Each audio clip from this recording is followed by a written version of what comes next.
من الشيطان الرجيم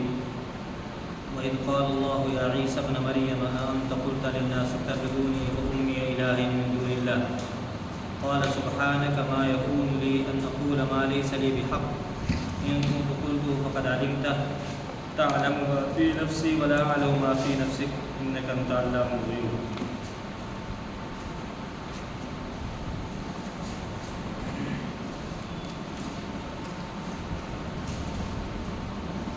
یہ آیت جو میں نے تلاوت کی ہے یہ سورہ مائدہ کی آیت نمبر 116 ہے اور آیت نمبر 116 سے لے کر 120 تک ان آیتوں کا ترجمہ اور مفہوم آج کے درس میں آپ کے سامنے رکھا جائے گا۔ اللہ تبارک و تعالیٰ نے ان آیات میں شرک کی نفی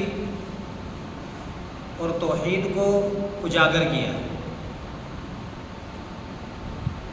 اور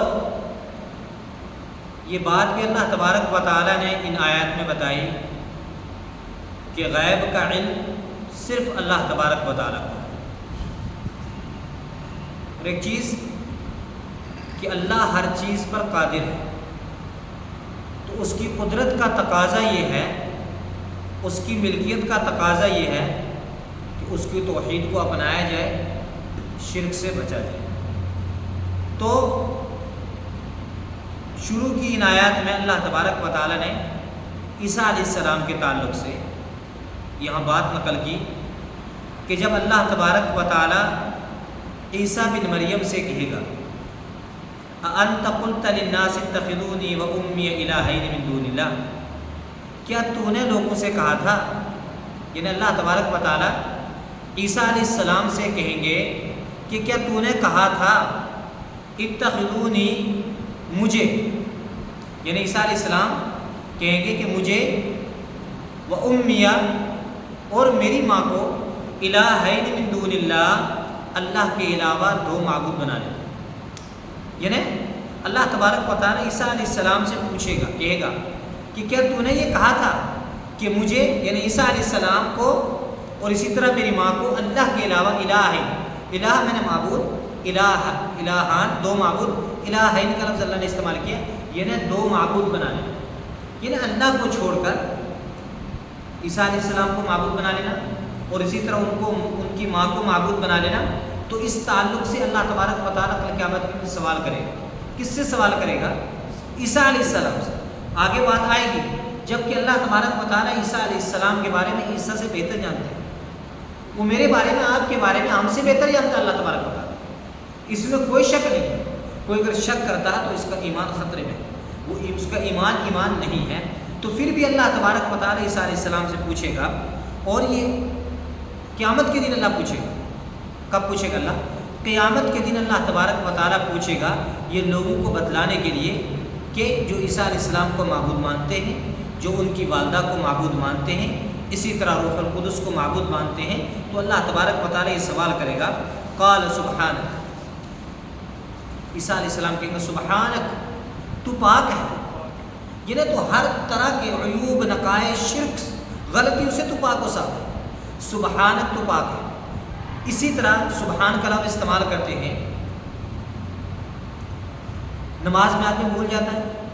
پیچھے سے لقمہ دیتے ہیں سبحان اللہ ہم کہتے ہیں، تو وہاں بھی ہم اس بات کی نفی کرتے ہیں اللہ تبارک و تعالیٰ سے کہ اللہ غلطیوں سے پاک ہے۔ وہاں بہت سارے لوگ اللہ اکبر کہتے ہیں، اللہ تو بڑا ہے، ٹھیک ہے، لیکن اللہ کے رسول نے کیا سکھایا کہ سبحان اللہ کہا جائے، کیونکہ وہاں غلطی ہوئی ہے امام سے، امام بولا ہے، ٹھیک ہے، تو سبحان اللہ کہا جاتا ہے، اے اللہ تو پاک ہے، یعنی کس سے پاک ہے؟ غلطی سے پاک ہے۔ یہاں اللہ تبارک و تعالیٰ کے بارے میں عیسیٰ علیہ السلام کے اللہ تو پاک ہے، یعنی شرک سے تو پاک ہے، شرک سے تو پاک ہے، معبود صرف تو ہے، معبود صرف کون ہے؟ تو ہے، تیرے علاوہ کوئی بھی معبود برحق نہیں ہے۔ معبود تو لوگوں نے بنائے بہت سارے، ٹھیک ہے، عبادت کی عیسیٰ علیہ السلام کے لوگ کر رہے ہیں، مریم کی عبادت کر رہے ہیں، ان کو مانتے ہیں، جاتے ہیں گناہ کر کے ان کے سامنے جاتے ہیں، ان کی مورتی کے سامنے، اور اپنے آپ کو بخشوا کے چلے آتے ہیں پوپ سے۔ یہ سب شرک ہے، یہ شرک کی قسمیں ہیں۔ تو اللہ تبارک و تعالیٰ سے کہیں گے عیسیٰ علیہ السلام سبحانک، تو پاک ہے، شرک سے پاک ہے۔ معبودان باطلہ سے تو پاک و صاف ہے، تو حقیقی معبود ہے۔ ما یکون لی ان اقول ما لیس لی بحق، میرے لیے کیسے جائز ہو سکتا ہے یا میں کیسے روا رکھ سکتا ہوں ان اقول، کہ میں کہوں ما لیس لی بحق، جو بات میرے لیے حق نہیں ہے، یہ بات میرے لیے حق نہیں ہے، یہ بات میں کہہ ہی نہیں سکتا، تو پاک و صاف ہے ان چیزوں سے۔ ان کنت قلتہ فقد علمت، اگر میں نے اس کو کہا ہے، ان کنت قلتہ، اگر میں نے اس کو کہا، فقد علمتہ، تو اس کو جانتا ہے، یعنی اگر میں نے یہ بات کہی ہے تو جانتا ہے میرے بارے میں، میری کہی ہوئی بات کو جانتا ہے، میں نے کیا کہا کیا نہیں کہا، تو تمام باتوں کو جانتا ہے۔ تعلم ما فی نفسی، میرے نفس میں کیا ہے، میرے دل میں کیا ہے، میں کیا سوچتا ہوں، ان تمام چیزوں کو تو جانتا ہے۔ تعلم ما فی نفسی، جو کچھ میرے نفس میں، جو کچھ میرے جی میں، جو کچھ میرے دل میں، جو کچھ میں سوچتا ہوں، تعلم، تو جانتا ہے۔ یہ بات تیرے کو پوشیدہ نہیں ہے، تو ان تمام باتوں کو جانتا ہے، اور تو یہ بھی جانتا ہے، جب میرے نفس کے بارے میں اللہ اتنا جانتا ہے تو یہ جانتا ہے میں نے ایسا کہا یا نہیں کہا۔ ولا اعلم ما فی نفسی، تیرے جی میں کیا ہے، اللہ تبارک و تعالیٰ کو تو کیا سوچتا ہے، تو کیا کرتا ہے، ولا اعلم، میں اس کو نہیں جانتا، میں اپنے بارے میں جو ہے، میں جو سوچتا ہوں، جو کرتا ہوں، اس کو تو جانتا ہے، تو کیا کرتا ہے، تو کیا سوچتا ہے، اس کو میں نہیں جانتا ہوں۔ انک انت علام الغیوب، بے شک تو غیب کو جاننے والا ہے۔ عیسیٰ علیہ السلام نے اس آیت کے اس ٹکڑے کے ذریعے سے بتایا کہ اللہ تبارک و تعالیٰ میری تمام باتوں سے تو واقف ہے، تیرے بارے میں، تیرے علم کے بارے میں، تیری سوچ کے بارے میں مجھے کوئی علم نہیں، اور تم تمام غیب کی باتوں کو جانتا ہے۔ یہ میں نے کہا نہیں کہا، ان لوگوں نے میری عبادت کی نہیں کی، مجھے معبود سمجھا نہیں سمجھا، ان تمام باتوں کو تو جانتا ہی، غیب کی بات ہے، میں نے ایسی بات نہیں کہی۔ ما قلت لهم الا ما امرتنی به، میں نے ان سے صرف وہی بات کہی جس بات کا تو نے مجھے حکم دیا، جس بات کا تو نے مجھے حکم دیا، وہ بات کیا تھی، ان اعبدوا اللہ، کہ تم اللہ کی عبادت کرو۔ یعنی عیسیٰ علیہ السلام نے اپنی قوم سے کیا کہا، ان اعبدوا اللہ، ایک اللہ کی عبادت کرو، یہ صرف اللہ کی عبادت کرنا۔ اللہ یہ اس میں ذات ہے، اللہ تبارک و تعالیٰ، یہ نام ہے اس کا، ذاتی نام ہے اس کا، باقی الرحمن،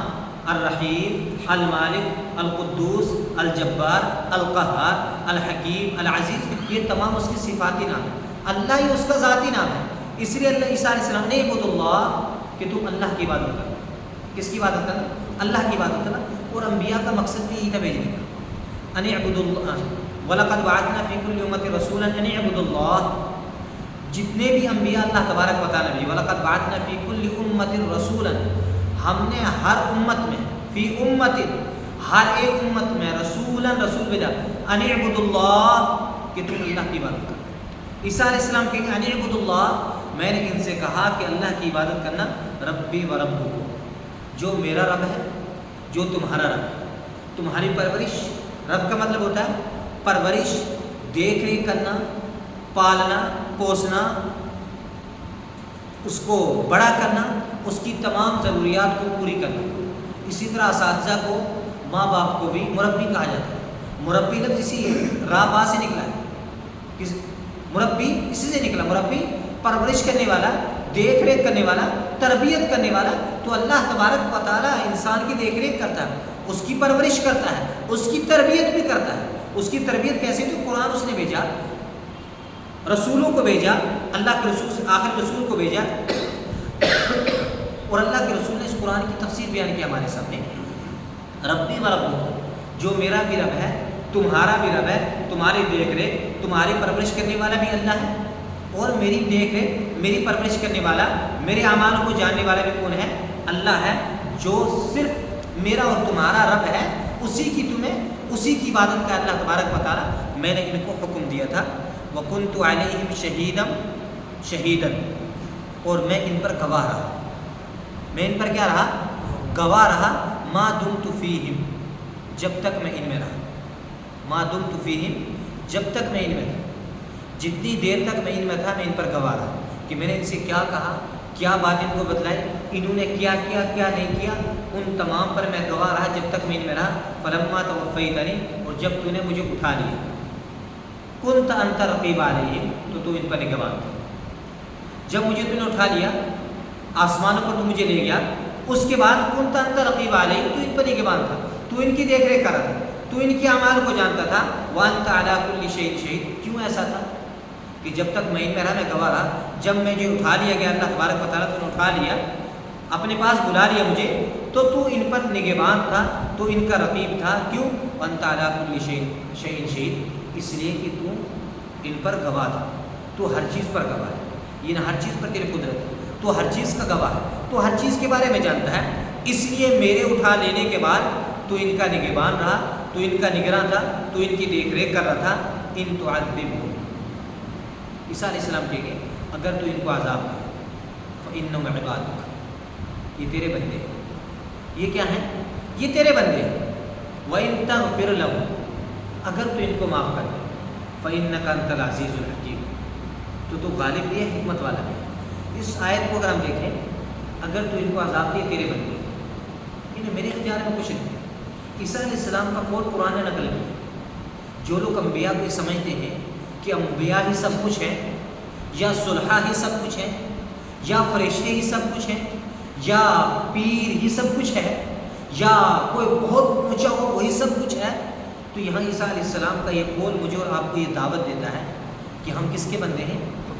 اللہ کے بندے ہیں۔ ہمیں عبادت کس کی کرنی ہے؟ اللہ کی کرنی ہے، وہ قادر ہے ہمیں عذاب دینے پر۔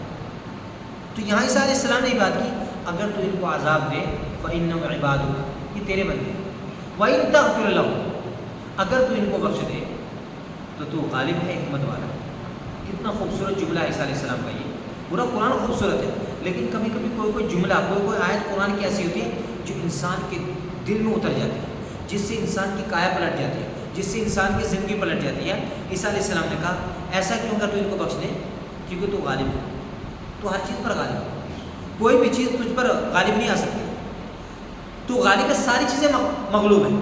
تو ساری چیزوں پر غالب آنے والا ہے، حکمت ہے، تو حکمت والا بھی ہے۔ تیری حکمت کا تقاضا ہے تو چاہے تو معاف کر،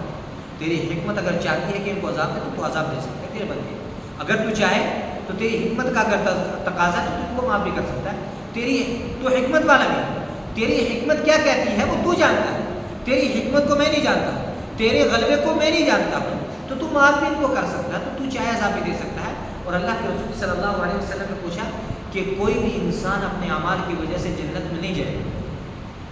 صحابہ نے پوچھا اللہ کے رسول آپ بھی؟ کہا ہاں میں بھی، یہ اللہ کی مشیت پر ہے کہ اللہ جس کو چاہے جنت میں بھیج دے، جس کو چاہے جہنم میں بھیج دے۔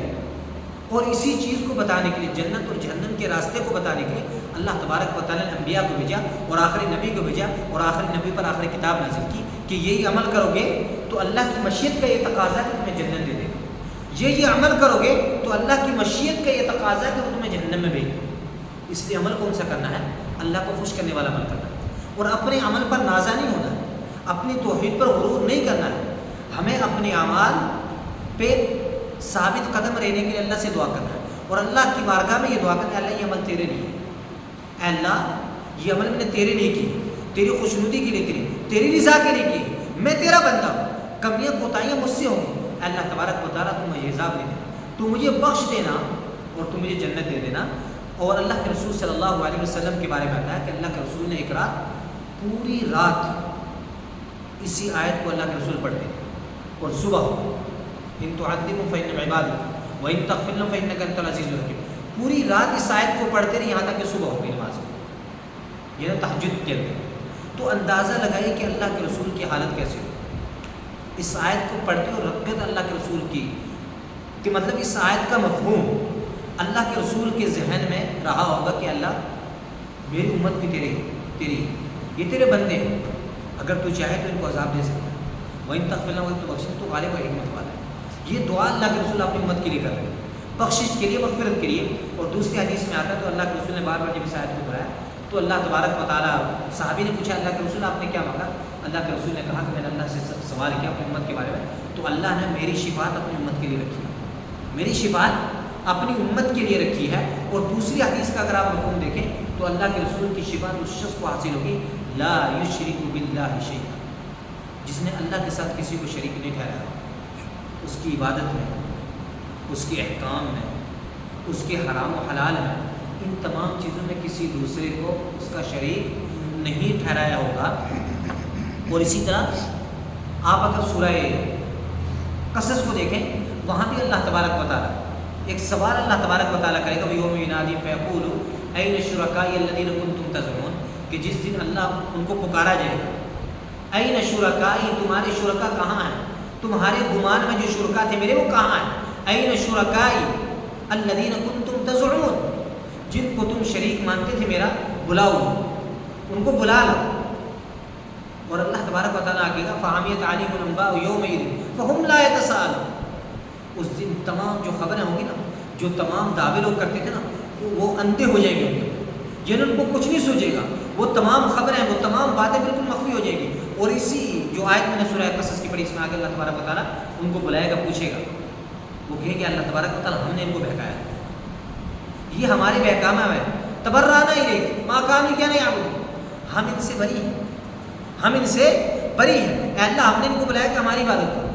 مزاروں پر جاؤ، قبروں پر جاؤ، فلاں کو سجدہ کرو، فلاں سے دعا کرو، فلاں سے اولاد طلب کرو، فلاں سے یہ کرو، فلاں سے یہ کرو، شرک کرو، اے اللہ ہم نے ان کو بہکایا، یہ ہمارے بہکامے میں ہے، تبرأنا الیک ما کانوا کیا نہیں یعبدون، ہم ان سے بری، یہ ہماری عبادت نہیں کرتے تھے، یہ ہماری عبادت نہیں کرتے تھے۔ اور اسی طرح اللہ تبارک و تعالیٰ نے سورہ اعراف کے اندر کہا کہ جب میں نے تمہیں آدم کی پشت سے نکالا، اللہ تبارک و تعالیٰ تمام قیامت تک آنے والے لوگوں، اور ان سے سوال کیا کہ میں تمہارا رب نہیں ہوں، آپ نے بات نہیں شاید کو سنا، میں نے کہا، آپ نے کہا، ہم کہہ چکے ہیں، آنے والے لوگ جو قیامت تک آئیں گے، جن کو پیدا ہونا ہے، تمام لوگ اللہ تبارک و تعالیٰ سے یہ عہد کر چکے ہیں، الست بربکم قالوا بلی شہدنا، قیامت تک آنے والے تمام لوگوں نے کہا کہ اللہ تمہارا رب ہے، تو کیا ہمارا رب ہے؟ اب اللہ تبارک و تعالیٰ نے کہا اس سے غافل نہیں ہو جانا، اس سے غافل نہیں ہونا، جو وعدہ کی اس وعدے پر قائم رہنا۔ یہ جو آیت آپ نے قصص کی پڑھی ہے نا، اس کو دوبارہ واضح کریں تھوڑا، قصص والے وہاں پہ یہ ہے کہ وہ یوم ینادی فیقول این شرکائی الذین کنتم تزعمون، کہ اللہ تبارک و تعالیٰ اس دن کہے گا کہ پکارو میرے شریکوں کو پکار کر لاؤ جو تمہارے گمان میں میرے شریک تھے، جن کو میرا تم نے شریک ٹھہرایا، عبادت میں اور تمام چیزوں میں شریک ٹھہرایا۔ تو اس کے بعد جب وہ لوگ بلایا جائے گا، ان کو وہ آئیں گے تو وہ یہ کہیں گے کہ اللہ تبارک و تعالیٰ ہم ہی ہیں کہ ہم نے ان کو بہکایا تھا، یہ ہمارے بہکاوے میں آئے ہیں۔ وہ اعتراف کریں گے اس بات کا، جن لوگوں نے دنیا میں کسی کو بہکایا ہو، جس راستے پر لے کے چلا وہ غلط راستے کے اوپر، تو وہ آئے گا، وہ کہے گا اللہ، کچھ لوگ تو کہیں گے، جیسے اس میں دو گروہ ہوں گے، کچھ گروہ تو ایسے ہوں گے جیسے عیسیٰ علیہ السلام نے کہا کہ اللہ مجھے پتہ ہی نہیں تھا، نہ میں نے ایسی بات کی، تو کچھ لوگ ایسے ہوں گے جو کہیں گے کہ اللہ ہم نے ان کو بہکایا تھا، ہم نے ان کو بہکایا تھا، یہ ہمارے بہکاوے میں آئے، یہ ہمارے بہکاوے میں، تبرأنا الیک ما کانوا کیا نہیں یعبدون، ہم ان سے بری، یہ ہماری عبادت نہیں کرتے تھے۔ وہ برات کا بھی اظہار کریں گے، وہ اعلان کریں گے برات کا کہ ہماری عبادت نہیں کریں گے، ہماری عبادت نہیں کرتے تھے، ہماری عبادت انہوں نے نہیں کی، لیکن بہکاوے میں آئے۔ اب کوئی انسان کہے کہ قبر پر جا کر سجدہ کرنا یہ فائدہ دیتا ہے، اب اس نے جا کر کر لیا، گنہگار تو وہ بھی ہے جو کہہ رہا ہے، وہ کل کہے گا اللہ میرے بھائی کیسے ہو گیا، لیکن وہ کہے گا اللہ میری عبادت نہیں کرتا، یہ کس کی عبادت کرتا ہے، یہ فلاں کی عبادت کرتا ہے۔ تو سجدہ جو کر رہا ہے وہ اس کا جا کر سجدہ کر رہا ہے، تو اس کے بارے میں سوال ہوگا، میں نے عقل دی، تو نے مجھ سے وعدہ کیا تھا، میں نے قرآن کو بھیجا، میں نے رسولوں کو بھیجا، تو نے اس پر عمل کیوں نہیں کیا۔ اور آگے اللہ تبارک و تعالیٰ نے اسی سورہ قصص میں آگے کہا، ایک دو آیتوں کے بعد، وہ یوم ینادی فیقول ماذا اجبتم الرسول، جس دن اللہ رسولوں کو بلائے گا، رسولوں کے بارے میں اللہ سوال کرے گا، ماذا اجبتم المرسلین، تم نے رسولوں کو کیا جواب دیا، اللہ نے رسول بھیجے۔ اور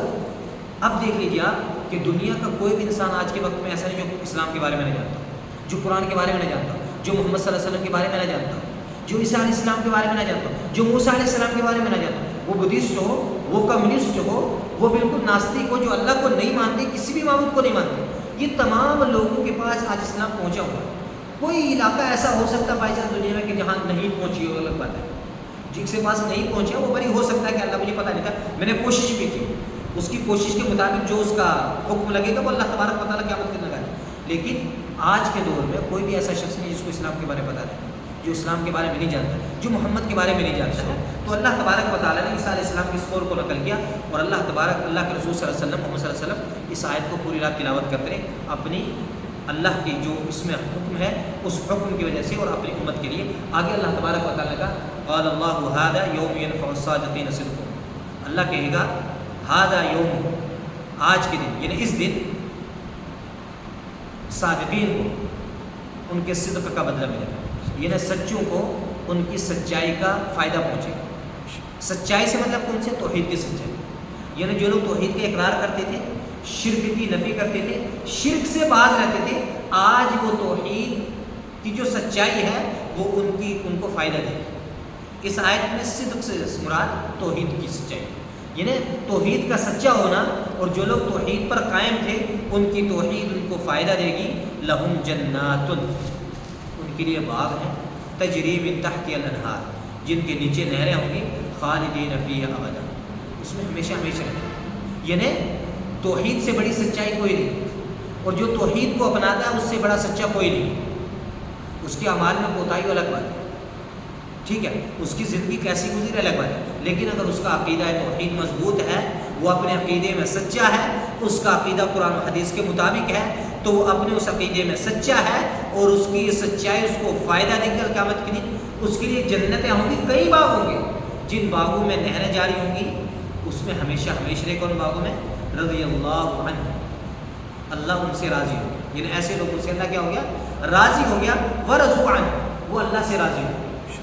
توحید کو اپنایا، اللہ ان سے راضی ہو گیا. اللہ کی رضات پر کون کہے گا کہ اللہ میں تجھ سے راضی ہوں؟ ہم تو بے عمل ہیں، بے عملی ہمارے اندر پائی جاتی ہے، کوتاہی ہمارے اندر ہے، گناہ ہم سے ہوتے ہیں، قدم قدم پہ جھوٹ وعدہ خلافی ہم تمام لوگوں سے ہوتی ہے، لیکن پھر بھی ہم کیا ہے؟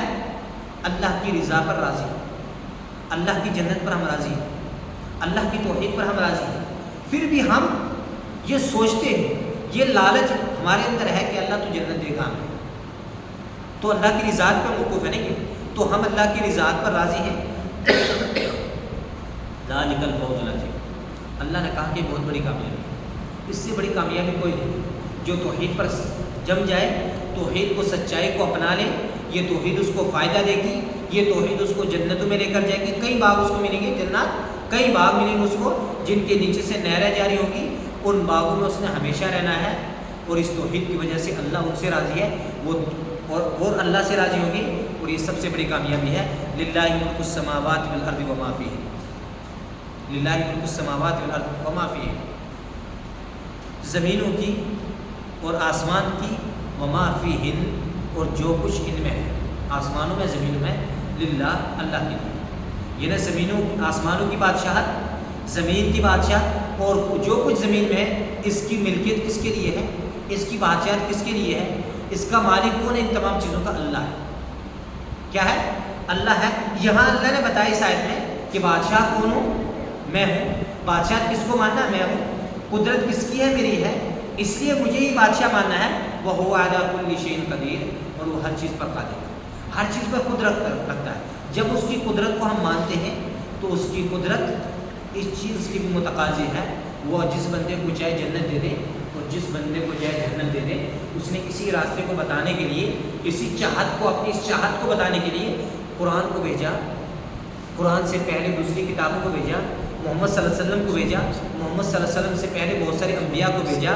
اور انہی نبیوں میں سے ایک نبی عیسیٰ علیہ السلام کے اس واقعے کو اللہ نے یہاں بیان کیا. ان کی توحید کو بیان کیا، ان کی شرک کی نفی کو اللہ نے بیان کیا، اور اس سچائی کو اللہ نے کہا کہ یہ ایسی سچائی ہے عیسیٰ علیہ السلام کی، اس سچائی کو اگر کوئی اپنا لے گا تو قیامت کے دن یہ سچائی اس کو فائدہ دے گی، اور اس سچائی کے فائدے کی وجہ سے اللہ جنت دے دے گا. اور میرا اور آپ کی زندگی کی تمنا، یا ہماری زندگی کا مقصد، یا ہماری زندگی کا محور، یا ہمارا زندگی گزارنے رہنے کا یہ مقصد صرف یہ ہے کہ اللہ جنت دے دے. اس کے علاوہ مجھے اور آپ کو کچھ نہیں چاہیے. ہماری زندگی کیسے گزر جائے، 60 سالہ 70 سالہ جو بھی زندگی اس نے گزر جانا ہے، جتنا اللہ نے لکھا مقدر میں وہی ملے گا. آپ جتنا دوڑ بھاگ کر لیں، جتنا مقدر میں لکھا اتنا ملے گا. لیکن توحید کی سچائی ایسی ہے جو خلد والی زندگی، جو ہمیشہ کی زندگی میں مجھے اور آپ کو فائدہ دے گا. پھر اللہ نے بتایا یہ بادشاہت میرے لیے ہے، اور اس بادشاہت کا تقاضا یہ ہے، اور اس آیت کے اس صورت کے شروع میں اللہ نے عدل کا حکم دیا ہے، اور عدل کا تقاضا یہ ہے کہ آخر میں جو اللہ نے بیان کیا قدرت میری ہے، تو اس کی قدرت کو مانا جائے، اس کی ملکیت کو مانا جائے، ایک بادشاہ کے ہونے کے اقرار کیا جائے، اور یہی اقرار توحید ہے، اور یہی توحید یہی سب سے بڑی سچائی ہے، اور یہی سچائی کہاں لے کر جائے گی؟ جنت میں لے کر جائے گی۔ اللہ تبارک و تعالیٰ سے دعا ہے کہ مجھے آپ کو صحیح معلوم ہے، قرآن و حدیث کو اپنانے کی توفیق عطا فرمائے، قرآن و حدیث کے مطابق زندگی گزارنے کی توفیق عطا فرمائے۔ سبحانک اللہم و بحمدک، اشہد ان لا الہ الا انت، استغفرک و اتوب الیک۔